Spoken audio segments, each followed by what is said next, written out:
E aí, povo de Deus, a paz do Senhor Jesus para todo mundo aí, sejam bem-vindos ao nosso canal. Espero que vocês estejam todos muito bem. Em nome de Jesus, no vídeo de hoje nós iremos daí dar continuidade no livro de João, capítulo 4. A samaritana encontra o Messias, né, Deus? Por isso, quando o Senhor soube que os fariseus ouviram que ele, Jesus, fazia e batizava mais discípulos que João, embora Jesus mesmo não batizava, mas sim os seus discípulos, deixou a Judéia e partiu uma vez mais para a Galiléia. Entretanto, era-lhe necessário atravessar por Samaria. Assim que chegou a uma cidade de Samaria chamada Sicar, perto das terras de que Jacó dera a seu filho José, havia ali uma fonte de Jacó. Jesus, todavia cansado da viagem, sentou-se à beira do poço. Isso aconteceu por volta da hora sexta. Nisso, uma mulher de Samaria veio tirar a água e pediu-lhe Jesus: dá-me um pouco de água para beber, pois seus discípulos haviam ido à cidade para comprar alimentos. Então lhe respondeu a mulher de Samaria: como sendo tu judeu, pede de beber a mim, uma mulher samaritana? Pois os judeus não se relacionam bem com os samaritanos. Jesus respondeu a ela: se conhecesse o dom de Deus, e quem é o que te pede, dá-me de beber, tu lhe pedirias e ele te daria água viva.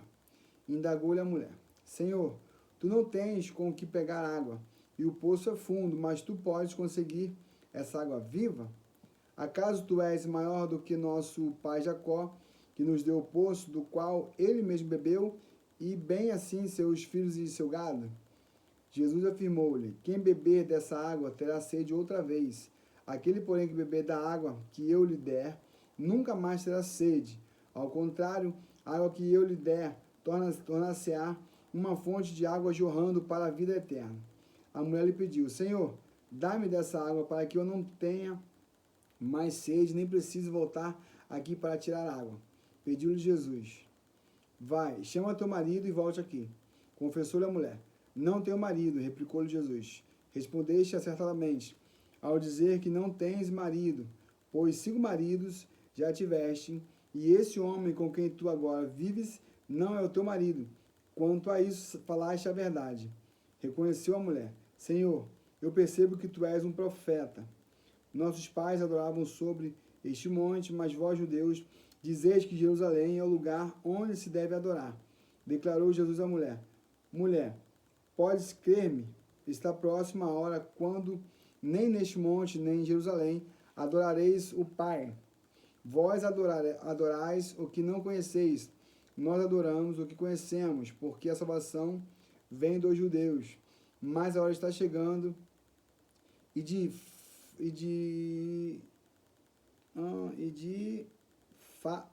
fato já chegou, em que os verdadeiros adoradores adorarão o Pai em espírito e em verdade, pois são esses que o Pai procura para seus adoradores. Deus é espírito e é necessário que os seus adoradores o adorem em espírito e em verdade. A mulher disse a Jesus: eu sei que o Messias, chamado Cristo, está para vir. Quando ele vier, ele nos esclarecerá sobre tudo. Assegurou-lhe Jesus: eu que te falo sou o Messias. A grande colheita. Neste ponto, chegaram os seus discípulos e se admiraram de que estivesse conversando com uma mulher. Todavia, ninguém lhe perguntou: que queres saber? Ou por que falas com ela? A mulher então deixou o seu cântaro, foi à cidade e disse aos homens: vinde e vede um homem que me disse tudo quanto tenho feito. Não seria esse o Cristo? Saíram, pois, da cidade e foram para onde Jesus estava. Enquanto isso, os discípulos insistiam com ele: mestre, come. Mas ele lhes disse: tem um alimento para comer que vós não conheceis. Então os discípulos disseram uns aos outros: será que alguém lhe teria trazido algo para comer? Explicou-lhe Jesus: a minha comida consiste em fazer a vontade daquele que me enviou e consumar a sua obra. Olha que coisa maravilhosa, pessoal. Olha que delícia. É a palavra de Deus. Não dizeis vós: ainda há 4 meses até a colheita. Eu, porém, vos afirmo: erguei os olhos e vede os campos, pois já estão brancos para a colheita. Aquele que ceifa recebe o seu salário e colhe o fruto para a vida eterna.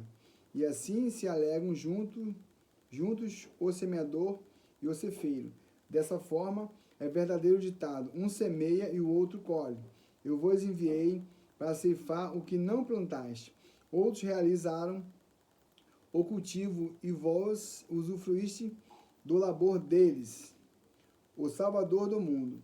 Muitos samaritanos daquela cidade creram nela, em virtude da palavra daquela mulher que testemunhava. Ele me disse tudo quanto tenho feito. Assim, quando os samaritanos se encontraram com Jesus, insistiram em que se hospedasse com eles, e ele ficou 2 dias. E muitos outros creram por causa da sua palavra.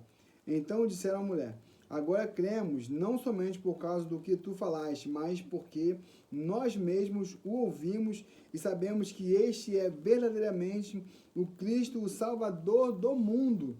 Então vocês vejam bem que os samaritanos e os judeus não estavam bem, mas os samaritanos que não fazem parte do povo de Deus creram em Jesus assim que viram.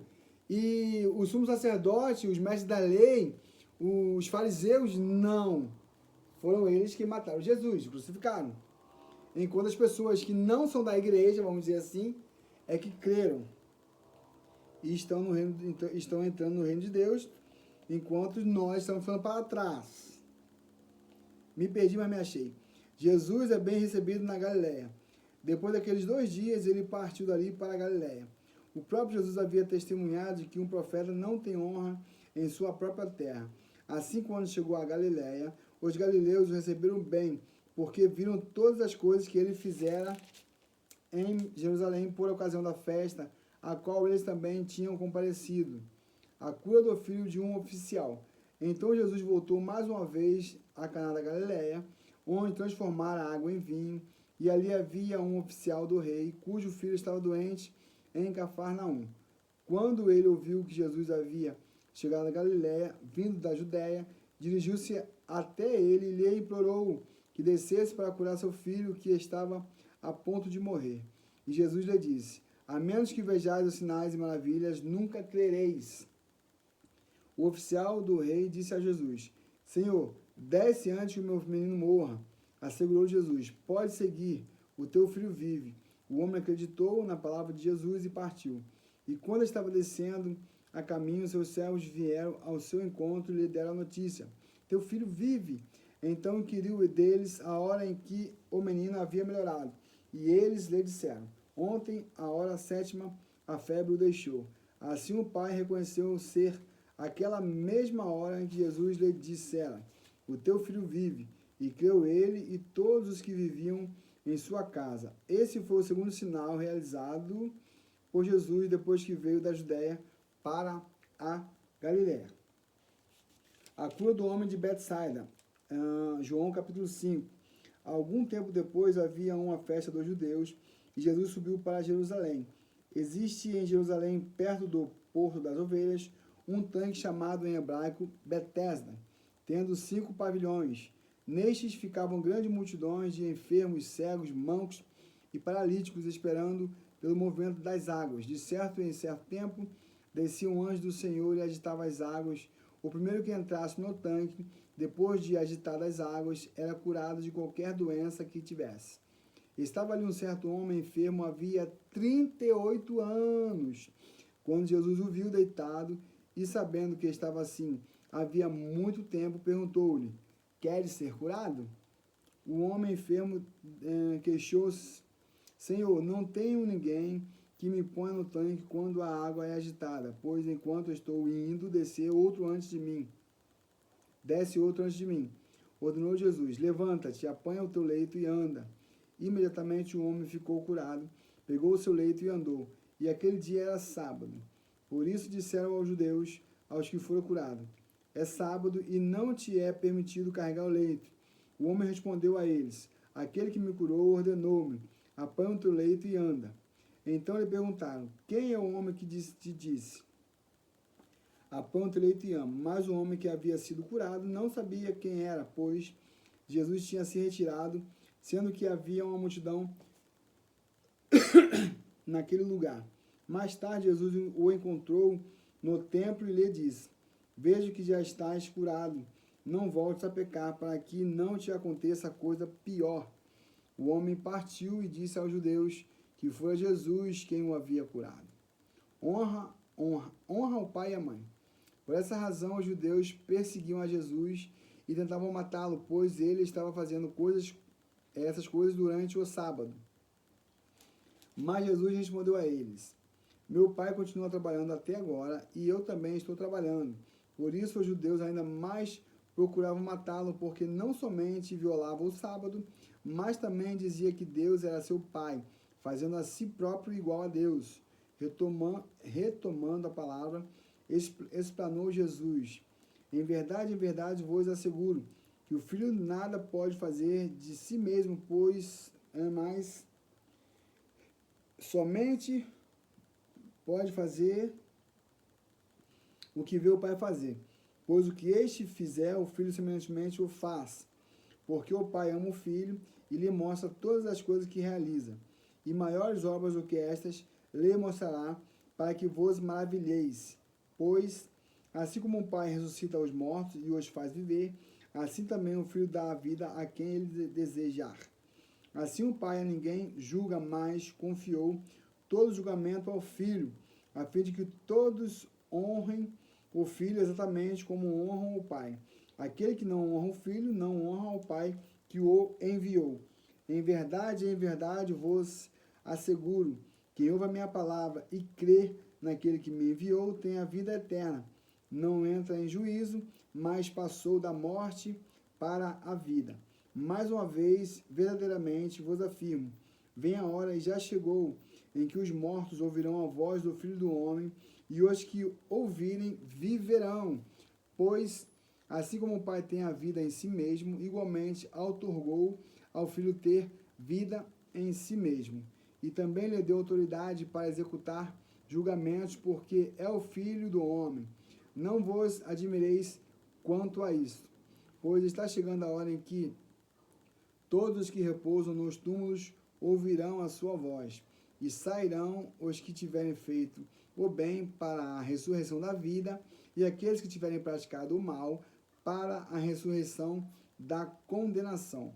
Por mim mesmo nada posso fazer, conforme ouço, assim julgo, e o meu julgamento é justo, porque não busco agradar meu próprio desejo, mas satisfazer a vontade do Pai que me enviou.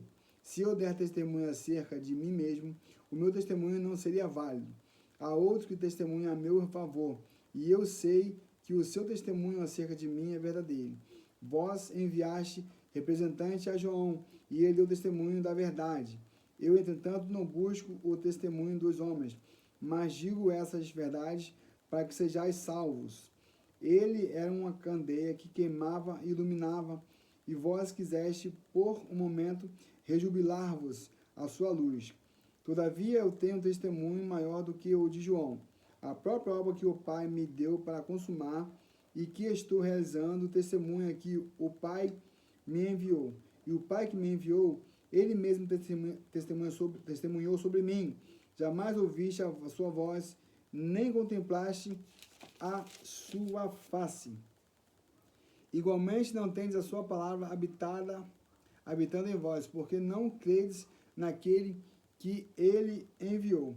Vós examineis criteriosamente as Escrituras, porque julgais ter nelas a vida eterna, e são elas mesmas que testemunham acerca de mim. Todavia, vós não quereis vir a mim para terdes a vida. Eu não aceito honra que procede dos homens, mas eu vos reconheço, bem sei que não tendes em vós o amor de Deus. Aqui provavelmente está falando dos fariseus, né? Dos mestres da lei, esqueci o nome dos camaradas, os sacerdotes. Eu vim em nome do meu Pai, e vós não me recebeis. Se outro vier em seu próprio nome, declarar-vos que o recebereis. Como podeis crer, vós que recebeis honra um dos outros, mas não buscais a glória que vem do Deus único. Não pensais que eu vos acusarei diante do Pai. Quem vos acusa é Moisés, em quem tendes depositado a vossa esperança. Todavia, se de fato cresceis em Moisés, de modo algum haverias de crer em mim, pois foi ao meu respeito que ele escreveu. Mas se não credes em seus escritos, como crereis em minhas palavras, né? Moisés veio muito antes de Jesus, falando de Jesus, e eles creram. E quando o próprio Jesus aparece, eles não creem. É muito complicado, né? Nós temos que pedir muito a Deus para que Deus venha abrir os nossos olhos espirituais, abrir a nossa mente, abrir o nosso coração, porque muitas das vezes nós estamos cegos e nós não vimos aquilo que é para nós enxergarmos, que é a verdade que vem de Deus. Eu estou com um versículo no meu coração. Conhecereis a verdade e a verdade vos libertará. Isso é muito verdade e glória a Deus por isso, que eu estou usufruindo dessa palavra, estou me deleitando, me lambuzando, me molhando com essa palavra maravilhosa. Conhecereis a verdade e a verdade vos libertará. Fiquem todos na paz e até o próximo vídeo. Paz!